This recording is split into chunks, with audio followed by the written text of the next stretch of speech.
All right, and welcome to Best in Slot, the podcast. This is episode 5. I'm your host, Sparty, and our co-host, Midgettes, back again as usual, our second better half. Today we'll be talking about a number of different things in the Warcraft community, some cool stories. We're really talking about, a little bit of everything, right? I mean, it's a podcast for the community, by the community. I really enjoy doing it. I'm excited to really do this as a precursor to our Coach's Corner later tonight. But really, we should just start saying hello. So hello, Midgets. Thanks for coming back again. You're still back, which is, good news for me. Hey, Sparty and everybody else. How are we doing today? It's a great Sunday. So what are we going to talk about today? Well, I mean, coffee's good. I'm drinking out of my DJ mug, as usual. And, always need coffee to get me energized for these work things, right? I'm so much more productive when I have a lot of caffeine in me and I start talking really fast. So, yes, we're excited. We're excited to be here. Maybe a little less coffee. I can't believe I said that, but a little less coffee. From you. Exactly, Miss Coffee Fiend. All right, so let's start off our first little segment here with what's new in the community. So this little segment, we're just talking about really what's new, different Q&A sessions. Lots of things have been sort of going on with what's in the game right now, right? Well, we're getting ready for Antorus, and so they're doing some tuning, and they came out and showed the new Tier 21 tier gear and all of the changes to that. Oh my goodness, that went over well. Yeah, so what this patch or these notes came out November 21st, right? There was some major changes to the tier gear. I think prior to this one, there were some sims going out there of like, Frost Decays get these massive bonuses, Warriors get these massive bonuses, and, November 21st comes along and everything is just nerfed to the ground, Ghost Crawler style. But really, like, these kinds of things happen. You should anticipate these kind of changes and tuning changes and tweaks and things like that. Really, I mean, everybody complained about these things. Well, for the most part, right? I mean, some classes got some pretty substantial nerfs to their tiers. I'm pretty sure, that's not the end of it. There's definitely going to be some more changes going forward. But it comes down to one of those things where don't count your chickens until they're hatched, right? Don't set up your gear list, your everything else until it's sort of ready to go in those last couple days, which is these days, right? That's when you start looking at, well, which gear am I going to use? Which bonuses? How do we prioritize this stuff as a guild? But again, don't count your chickens till they're hatched, right? Just wait till it all comes out. And yes, Heroic's coming out. Well, normal Heroic's coming out this Tuesday for Antorus. And, I would expect some more tuning passes and tuning changes to classes.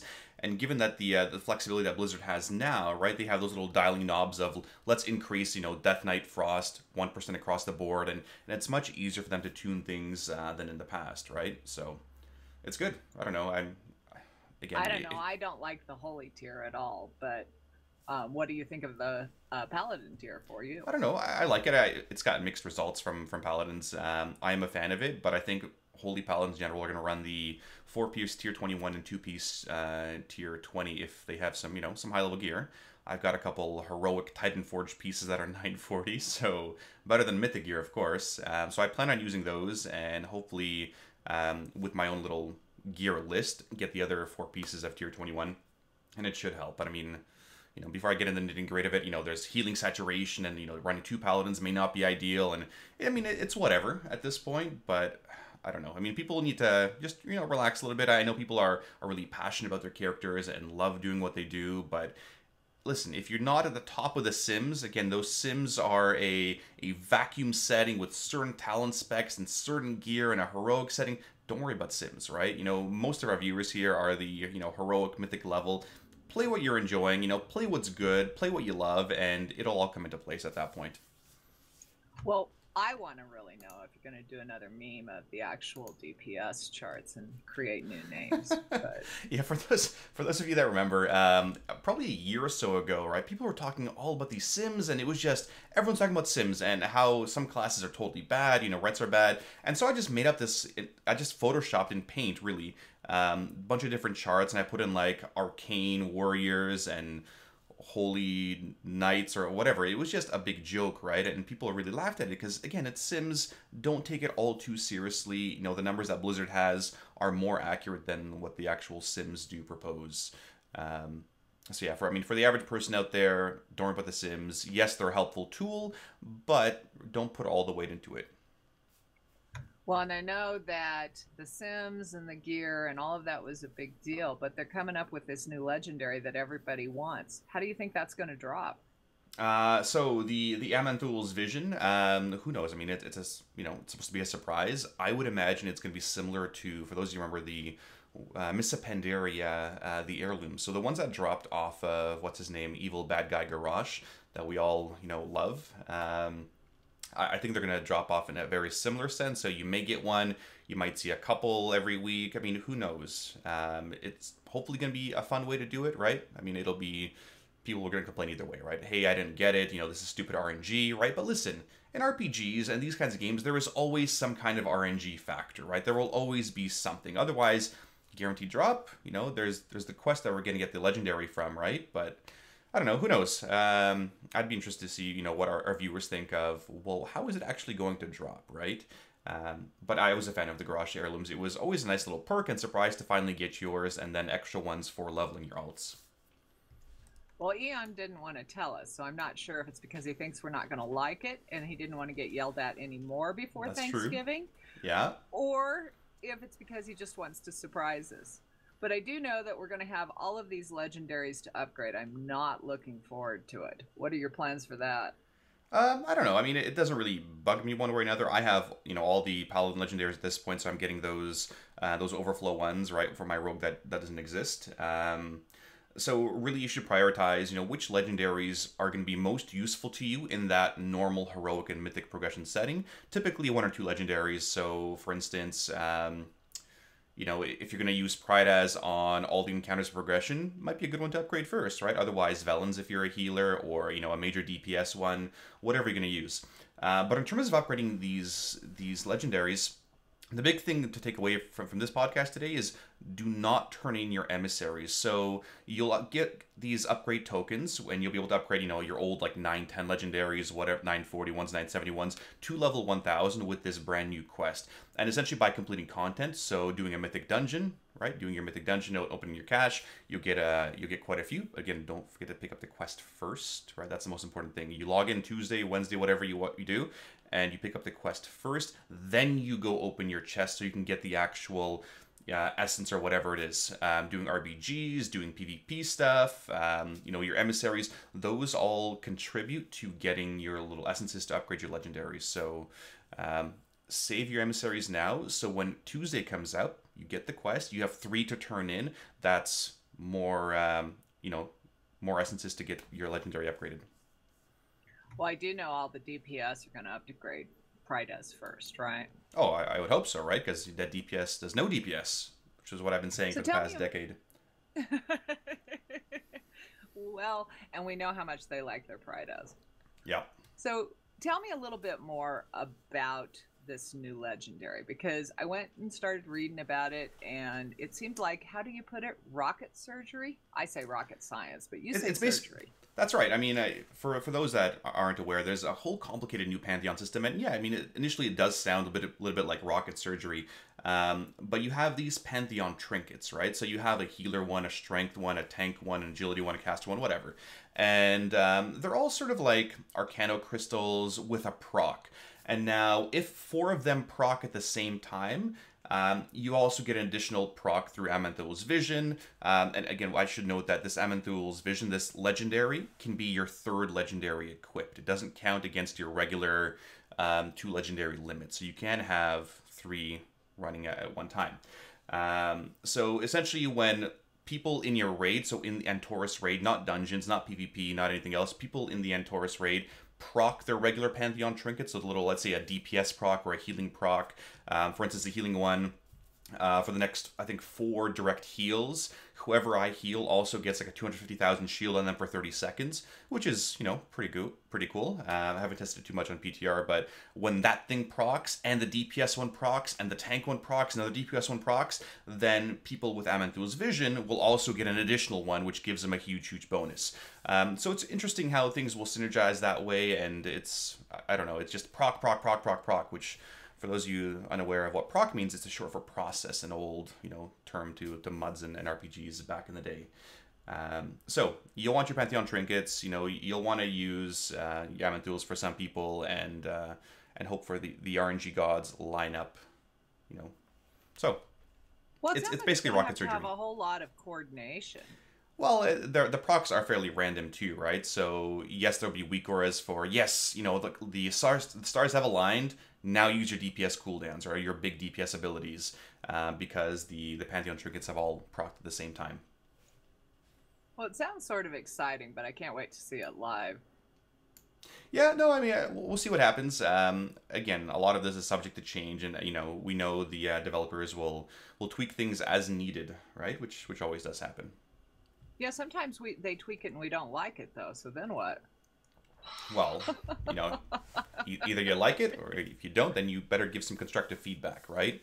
Not death threats to developers, but the feedback that you don't really like this and why. It's important to say why you don't like it, because it's not fun, because there's too much RNG involved. And again, they do listen to that feedback, right? So they are receptive to that. So give them the right constructive criticism.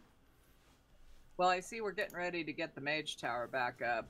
They did make some clarification on that you get, as long as it was unlocked, you could get the rest of your transmog items. Because, instead of preparing for Antorus, I've been off getting transmog items. Yeah, well, and Pets, of course, you sent me one the other day. But yeah, no, the Mage Tower ones, yes, as long as you unlock you'll be able to keep the color variations after Legion, which is a bit of clarification in terms of how it's going to work. As long as you get your Mythic 15 achievement, right, then you'll be able to unlock and get keep them in the future, which is a good change. I mean, I still need to finish off, my tank and ret ones. I obviously haven't really tried them aside from, once months ago. So it's definitely something on my list to do soon. Well, are you going to get the Warlock ones too? Do I want to do the Warlock ones? I'm sure I'll have to look, for a Junglina's Warlock guide on how to do these Warlock ones. I honestly haven't tried on my alt. But my alt's a nice little priority. I do want to, get him going for Zeros to Heroes and help with some of the other raid teams, give him some little bit of exposure. So, yeah, my Warlock is a bit of a priority right now. Awesome. So what are you doing with seals? And again, this is for the community. Your seals, hopefully you haven't used them at this point. I know this podcast comes, Sunday near the end of the raid week, but make sure you should be going into next week with 6 seals. That way you'll be able to use 6 seals in Antorus, plus pick up 3 more, and hopefully if you're lucky, your Tomb of Sargeras quest or whatever will also pop up, and you'll get another seal from that. So you want to save as many seals as possible for your new gear. You don't want to be using them this week at all. Again, 6 is your goal by the end of this week. So for those of you that raid, tonight, tomorrow, definitely do save your coins. Don't use them this week. Use them next week. Well, and don't forget, you have the quest for the Mythic Dungeons, and if you don't turn that in, you'll have an extra one next week. That's always the goal. The Mythic one? No, the Mythic one doesn't give us... Yeah, you've got the weekly quest where you get the extra seal. Really? I thought it was just a heroic chest. It's a seal, too. Oh. Isn't it? I don't know. I mean, maybe. I mean, I could be blind. But... I don't know. You're the one that's supposed to do all those quests. I'm supposed to go out and get transmogs. Well, all I saw was heroic chest. I'm like, I can't be bothered to do this, 4 Mythic Dungeons. I'll do my one. I did a 17 Arcway. We did at a very relaxed 1 hour pace the other day. Yeah. So yeah, I don't think it's a seal. Everybody's saying no seal, so I was wrong. That's okay. But there's right? pet battles next week, so you guys can get a seal from that, right? Right? I think they should give seals for pet battles. Well, they should. They should encourage, other ways to do content. I think that's totally a good thing to do, right? Force raiders to do pet battles in order to get an extra seal. Guaranteed. Oh, yeah, either... we like it when the raiders are doing pet battles. Just not. All right. We do try to get them to come do the holidays, though. Yeah. So we had Pilgrim's Bounty this week. Did you all go get your buff from that? It gives you extra rep and everything else.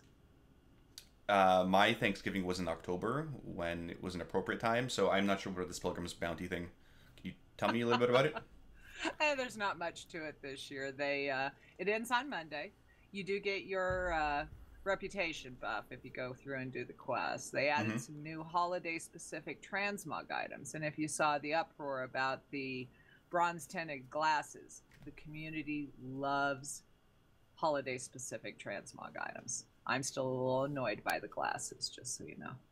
Yeah, I don't do the transmog thing that often because I'm generally, pretty good looking.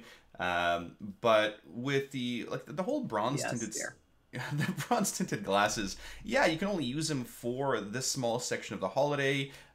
which the community was in a big uproar over that, and I doubt they're going to change it. You know, you look at holidays like Halloween, right, or Hallows End, at the brooms, right, the instant mount, no cast time mount that you can just fly around with, great for PvP. Again, only during the holiday season. There's other things like what? I'm trying to think of some other ones during the Winter Veil one. Not sleds, but there must be something else. Well, I know the little gnome discombobulator thing that turns you into a little gnome with an outfit, you know, again, is only Winter Veil, but something like a No, transmog. it's year round. It's in my garrison.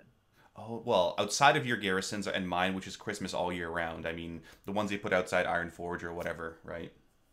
Right. Well, and I get some of them, but I really liked those glasses, and I was really sad. So, you know, I hope the Warcraft devs hear me and bring it back, because we'd like to keep it year round.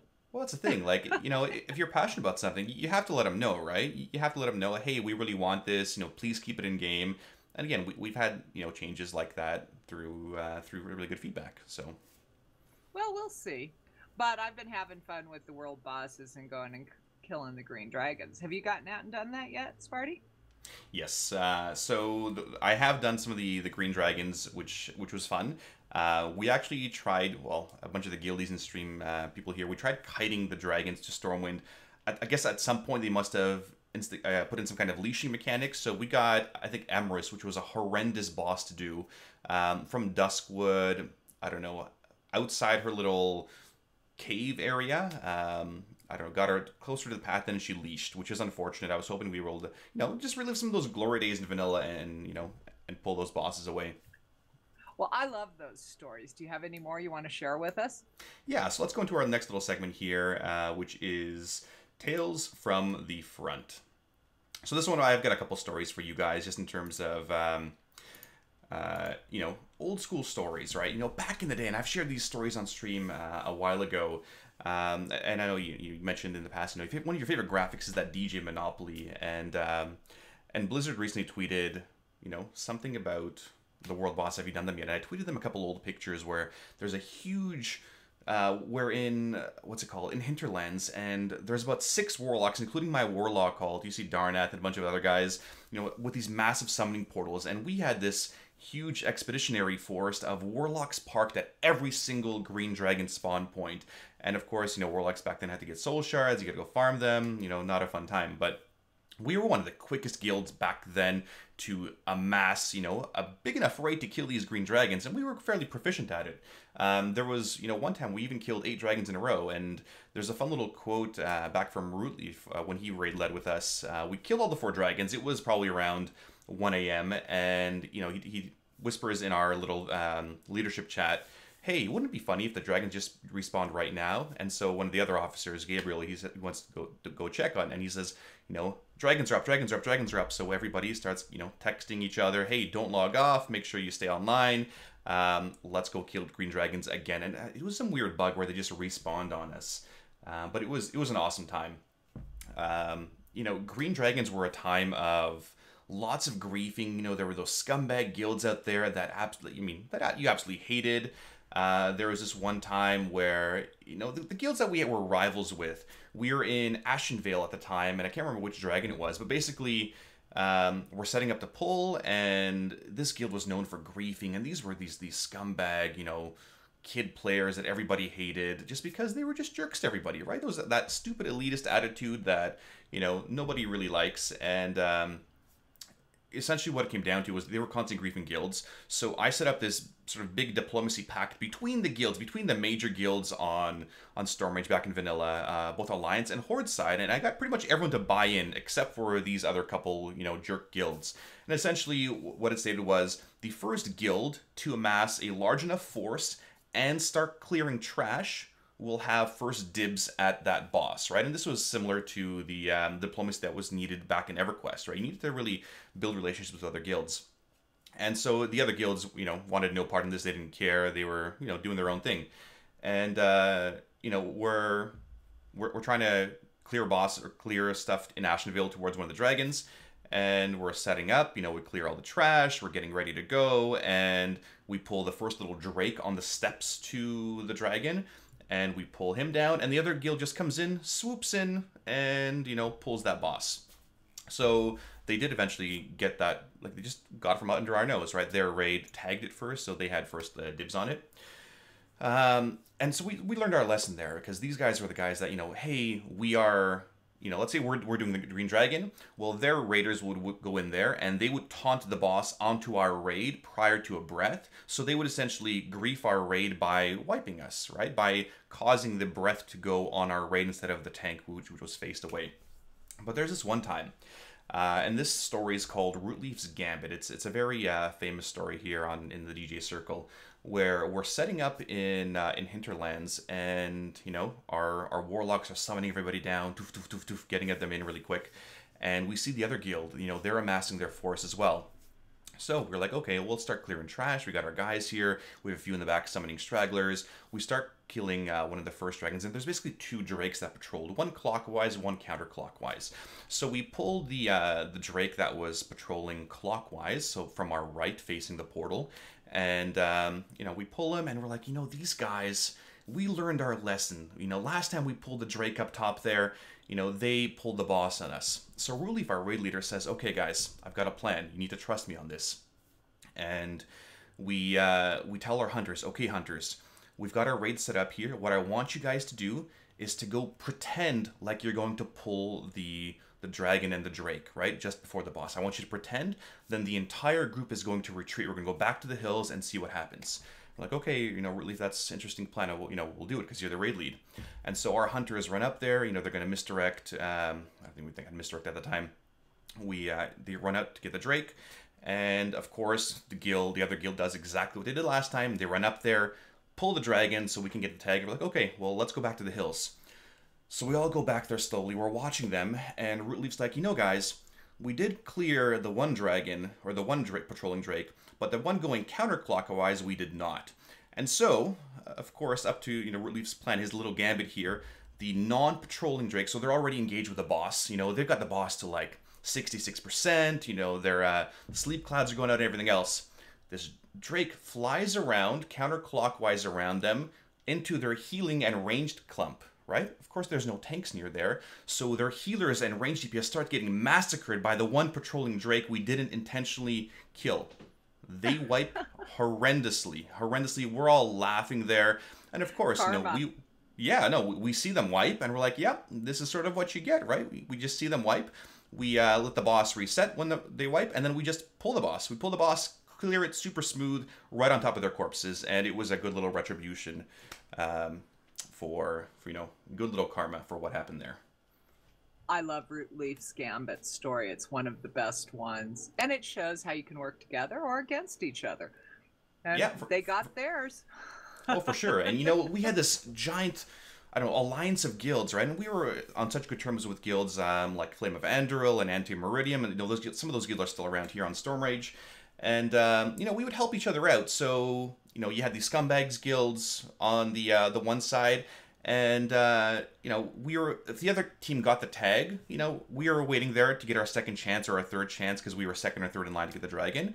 And we knew, for instance, the other guild would try to wipe the other raid on purpose. We're like, listen, let's help out our friends. I've got a raid of 40 people right here. There's a raid of 40 people engaged in that green dragon. Let's send our 40 to go help them out. Kill the boss super quick. Yeah, we get no loot out of it, but it was goodwill toward that guild. And those are the kind of interactions that made, the vanilla experience really, really awesome, right? It was all player-generated stuff, not the green dragons themselves. Well, and the spawn timers were much longer. You didn't get them every 5 minutes now. Oh, no, now it's one green dragon every day or something like that. They're fairly quick respawn timers. Then it was, 18 hours every, 2-3 days. And we'd have people parked at various locations. Like, before you would log on your main, you would probably cycle through all your alts that are parked at different locations and go check if they're online or the dragons have spawned. It sounds awesome. Some of the stories about vanilla make it seem really fun, but I don't know if I'm ready to go back and live that without all my conveniences. I'm spoiled now.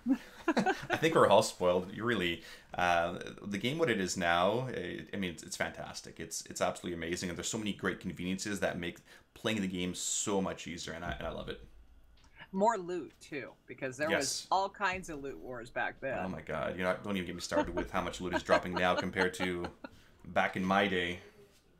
Well, I know that we're going to start working towards the rest of this podcast as far as preparing for Antorus. But we want to start working on some conversations of the closing of Tomb of Sargeras. Why can I not say that name? Anyway, I guess we move on. Yeah, yeah, let's move on to our next little segment here, which is the Leadership Lounge. Just a little segment of how things went. We talked to the various leaders or officers of various places. Yeah, sorry, you had a question about TOS? Well, I wanted to know how your last raid of TOS was, because I know when we posted ours on the calendar, it said the last one. So everybody seemed really excited to be done with this tier. What are your thoughts? So I don't know. I mean, I could be wrong here. You'd be hard pressed to find anyone that really loved this tier. I mean, I think, again, I've always been saying it had a lot of potential. When we talked with Firemancer a week or two ago, it was, yeah, it's probably a 6 out of 10, had a lot of potential, but the last couple bosses really ruined this tier. And I don't think there's anyone that really, really loved it is going to miss TOS, aside from maybe a boss or two. And in terms of, how did this last raid go for us? Sort of like how it went the entire tier. It was a pretty rough tier on the guild in general, I think. We set aside, we decided long ago, we're all going to do one raid this week. We have priorities on Antorus. If we don't kill Jaden or kill a couple bosses, we don't care. It's not the end of the world. We've already killed it 4, 5, 6 times, whatever it was. So we had a pretty smooth raid up until, Avatar, I think we had a wipe, maybe, and then Kill Jaden, we just had a number of really silly mistakes, and people just, it wasn't their A game today, and sometimes, you play really well, and sometimes you play like the Toronto Maple Leafs or the Detroit Red Wings right now, and you're not doing very well, and that's fine. People have bad raid nights, right? But I thought it was, a little comical that it was a rough Kill Jaden, and, we didn't kill. We got a couple really low percentage wipes. But again, not the end of the world. We don't care. I mean, it's a couple extra pieces of loot, but it's not worth the extra time. So, did you guys go back and kill it, or did you decide to take a break, or what are you guys doing with it now? We we don't really ever take breaks from tiers, or breaks here and there. We might take a week off, for instance, but never do we take an extended period of time off. So Tuesday was our only raid night. We decided on that. Wednesday we would do a strat preparation, things like that. I think we did a heroic sale, and I think we have a Gul'dan tomorrow. But it's not a priority. We're not going to spend one of our raid nights to go back and do Kill Jaden for the potential 1 or 2 pieces of loot. It's not a big deal for us, right? Really, I think everyone's looking to put TOS in the the rearview mirror and go to Antorus because the vibe is really good there. So. Well, I'm excited for Antorus. I'll be glad to have 75 traits, too, because I'm sort of tired of farming AP. Mm-hmm. Well, to be fair, we actually had our very first casualty to Legion mechanics. People keep complaining, people are dying because of, or quitting the game rather because of AP and legendaries and alts and all this stuff. We actually had our very first person quit or retire rather because of AP and really didn't like the direction of Legion was going. And we have one of those typically every expansion, but to have it happen this late, that's a good indicator, right? Because the guild was going fairly strong, and it's been going pretty strong, and we've lost only 1 player to Legion, right? We've lost players to real life, and that kind of stuff happens all the time. But to actually lose a player to Legion mechanics, 1's a pretty good number. I'm pretty happy there. Well, I know there seemed like there was a lot of content. There was so much more downtime, and I think it's something that Blizzard and the raid leads and teams are dealing with now, is the fact that there was so much content. I know the team that I raid with, we're still going back and getting the Gul'dan mount. So there's always something to do, and which is good. But how does your team deal with that? With respect to too much content, it's been a ton of content. It's been a huge grind, but at the same time, we sort of asked for this, right? We asked, don't give us Worlds of Draenor, or don't give us these content droughts. Give us something to do all the time. And the argument now is there's too much to do. There's too much stuff, right? I hate to hear people say, hey, I don't have anything to do. Well, listen, all those class campaigns, all the stuff that's going on in game, there is so much to do. And part of it is grinding it out. Part of that is MMOs in general, right? You set whatever pace you want. And there's a lot of options, and there's no caps, right? Like you can't cap out AP per week. Otherwise, you'd feel forced to get that cap. And there's all these different arguments for it. But I don't know. Part of me misses the content droughts because I could do other stuff like Guild Survivor and have breaks to do more family stuff or spend more time with real life things. And of course, for the top guilds, they would use a lot of that time to do those sale runs, right? Some legally and some not. Well, of course, the some not. Well, I know I have a lot of alts that have been neglected this X-Pack. But Oh, the good well, news, yeah. is with the upcoming raid, I don't think they have quite as many soaking mechanics. I Oh don't my think we're going to God. miss the soaking mechanics. Yeah. Yeah, I don't know how that even happened. What, 8 of the 9 bosses at soaking mechanics on Tomb of Sargeras. There's only a couple that actually have soaking mechanics in the next raid. I'm getting Garathi Worldbreaker being one of the first ones, and then a little bit later on, there's some soaking sort of that you want to do. Felons of Sargeras and something else later on. But we shouldn't see that prevalence of soaking. It's done. It's over with. Hopefully, Blizzard has learned their lesson. Developers have actually communicated with their within the different leads doing the bosses. And I've spoken to some of them at BlizzCon in terms of like, what the hell happened with these things, right? And yeah, they knew they dropped the ball there with some of the mechanics. And again, I think that's part of Tomb of Sargeras' failure, right? I will miss the memes that came from it because there were a lot of good ones, especially about the soaking mechanics. Yeah. I see here that people are mentioning that there's nothing to do if you're not raiding. I don't raid that much. I raid maybe once a month or whatever, and I've still got alts to level and professions to get up, and there is so much in game to do. I think it's about what you enjoy, though. Yeah, that's really what it comes down to. I think I'm going to be doing achievements now. So what I'm going after, and like I loved achievements before, I stopped them. Now I'm going back to some of the exploration and treasure hunting ones. I always want to complete my dungeon achievements or my dungeon hero ones. Yeah, I mean, there's always something to do. It depends on what sort of your passion is, whether it's dungeons or pet battles, PvP. We have a couple players doing RBGs now, which we haven't seen in the guild in a long time, and I'm excited to get back into RBGs and go kill some other players. I like it. So if you were going to ask yourself about this last tier, how did your guild do? I think, in all honesty, it was a fairly rough tier on us. Definitely not one of our strongest ones. And part of that was, I think, due to the design of the tier. And I don't want to, make excuses saying, oh, yeah, there's too many soak mechanics, whatever. Yeah, we didn't have rogues for the majority of this tier, right? We didn't have rogues in the luxury to soak those mechanics. I think the first 150 wipes we had on Avatar were with 0 rogues, and there had been a single kill on Avatar at the time without a rogue, right? There was one minimum, most running 2, 3, that kind of class, stacking class cheesing comps, and that's fine. We don't really, run alts or split raids or anything like that, and that was what's going to happen, right? When a raid really does that. It could be recruitment efforts, it could be a little bit of everything, but what it came down to, it comes down to leadership too, right? It comes down to the officers and the GM as to how the raid does and the decisions you make. Yeah, it was a rough tier. I think we were like 69th. Typically, we're closer to the US 50th level. Again, it varies, but it was a rough tier in general, and I think it's a time for a lot of self-reflection of what can we do better next time, right? Yeah, it wasn't, we didn't make the playoffs, we didn't get the Stanley Cup this year. Well, what can we do for next season, right? Which is next year to really improve, right? Whether it's strats or better recruitment or better mentorship of our newer players and our applicants. There's always something you can do to improve as a guild or an officer or a leadership team. Well, and I think you have to deal with some of I know that my team has some frustrations, and, there's people who leave and rebuilding or coming in and bringing in a new person, and you've already wiped 200 times on the boss, so you're tired of it. Yeah. And I saw more of that this tier, just in general, with all of the raid teams. Yeah, no, I would agree. Between DJs and Zeros to Heroes, I think a lot of that sentiment was really echoed. It was tough, but people leave for real life. We had a number of real life retirements this year. New jobs, new lives, new families, and that's totally great. That's fine. We definitely support people to work with their real life endeavors over Warcraft, over the guild, over the game, and that's fine.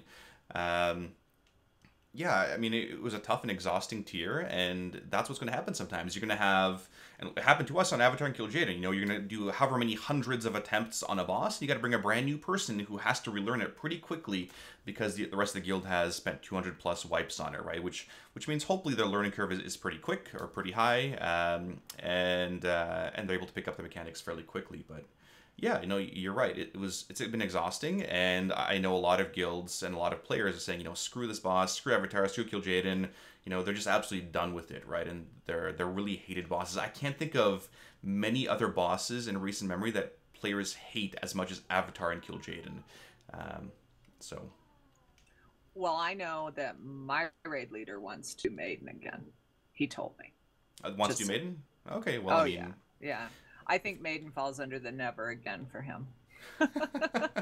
listen, I thought it was a fun encounter. I love soaking balls and, catching balls, and there's always some kind of balls encountered. I thought it was a fun one, minus the binary make one mistake, raid wipes kind of effect. And hopefully we won't see many of those later on. Well, we hope not. And I know that I've seen Death Jesters doing just a fantastic job in preparing for Antorus. I'm really excited to see when you guys start sharing your strat sheet because you guys put a lot of work into it. Oh man, yeah. So let's talk about our next little segment here, which is keys to a kill, rating advice from the experts. Really, there's a couple things to cover in this one. So what are DJs doing? We've done a number of different things. We've tried different methods over the years of, Sparty leads out the strats or the raid leader leads out the strats, and we watch his videos and do it, right? It's really evolved over the years of what we do. We have, for the first couple of bosses, we have one of our raid leads, Roshi. He's put together the bosses, the strats, cooldowns, everything in a very similar template. So people are used to it. You know exactly where you're running, which position, what time the boss abilities come out, where the weaker is located. Everything's set up for these bosses. In previous tiers, we would assign, 3 or 4 players to work on a boss, put the strat together for heroic, and put it and get it out there, right? Yes, the raid leaders could do this themselves, totally fine. But the whole goal was to really develop our player base, really develop the skill set of our raiders to help design these strats and really understand the mechanics, right? If you really understand the mechanics super well and know what to do, then you'll be a master of that fight. And that's what we want for our players to really, not have silly questions of, well, what does this boss do, right? Well, you're the master of that encounter. You should know exactly what the boss does and how the abilities interact. So this tier specifically, we had our veterans take charge and gave them a team of players. We assigned them a single boss, and they did everything. And it blew me away how well our raiders did. I've never been so proud of our strats going into Antorus than I have with these ones. The spreadsheets are fantastic. There's diagrams, there's cooldown listings, and stampede timers, and everything is done. So all you need to do is really just do what's on the spreadsheet and you'll kill the boss. It's just so well done. And as we get new players into the guild, they'll be able to just read off this thing. Okay, so my stampede's at 230, done, right? I need to stack in for this ability at this time, done. Well, where do I stack? Oh, it's on that marker. You've already told me where to go. The marker is, on the picture as well as in raid. It's fantastic. We have a number of really good resources. Zorania's put together Death Jester's quick notes, which I know has been shared throughout the community as well. We're making a couple adjustments to that one. I'm going to be looking at sharing all my Coach's Corner info with the streams here in terms of all videos, logs, all the resources we use, as well as potential templates for your guilds to use. So if you want to see what Death Jesters does in our own little spreadsheets, we can give you sort of a glimpse at it. And then really we'll give you the spreadsheet template where you just insert your healers. Put your healers in here, put your your DPS in here, and fill the raid, and they'll know exactly what to do. It should help a lot of those heroic and mythic guilds out there. But no, the vibe in general is super positive. People are excited for Antorus. They're done with Tomb of Sargeras, and it's a really good positive outlook, I think, for everybody. People are really excited, and that's really the bottom line. It's a really good feeling going into Antorus right now. Well, what I love is seeing all of the help that comes to the community, and Zorania's spreadsheet is just fantastic. It's a great quick note look, and I even laughed when I was at it the other day because it said Google has too much, and they can't handle the traffic. So good job for helping and getting it out to the community.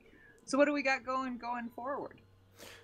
Yeah, and just to echo that, Zorania's done a fantastic job with these. Basically, they're each boss by boss. It's the explanation of the ability, sort of what it does, and a little GIF or GIF or whatever you want to call them, 3-second clip of how the ability looks or what people do.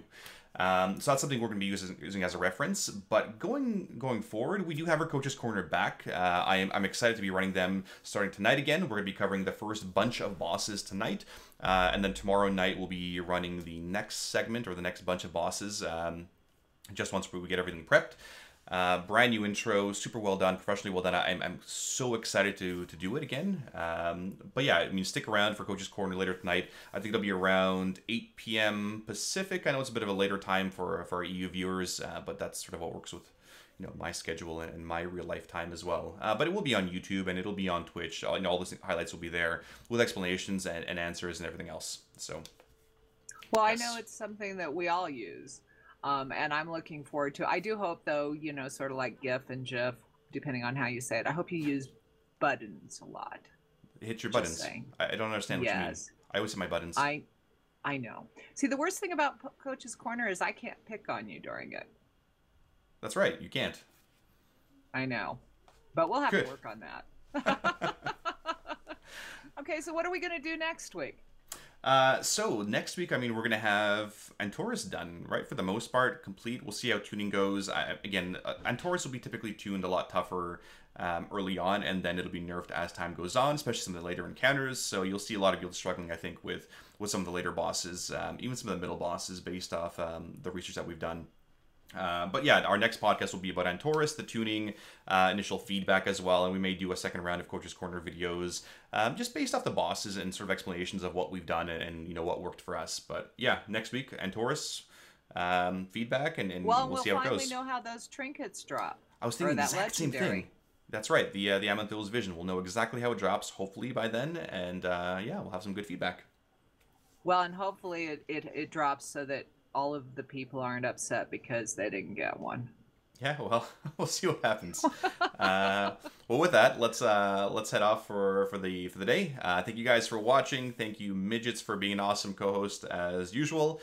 We'll see you guys either later tonight for Coach's Corner, or we'll see you next week for our next episode 6, which would be Antorus. Thank you guys so much. Have a great day.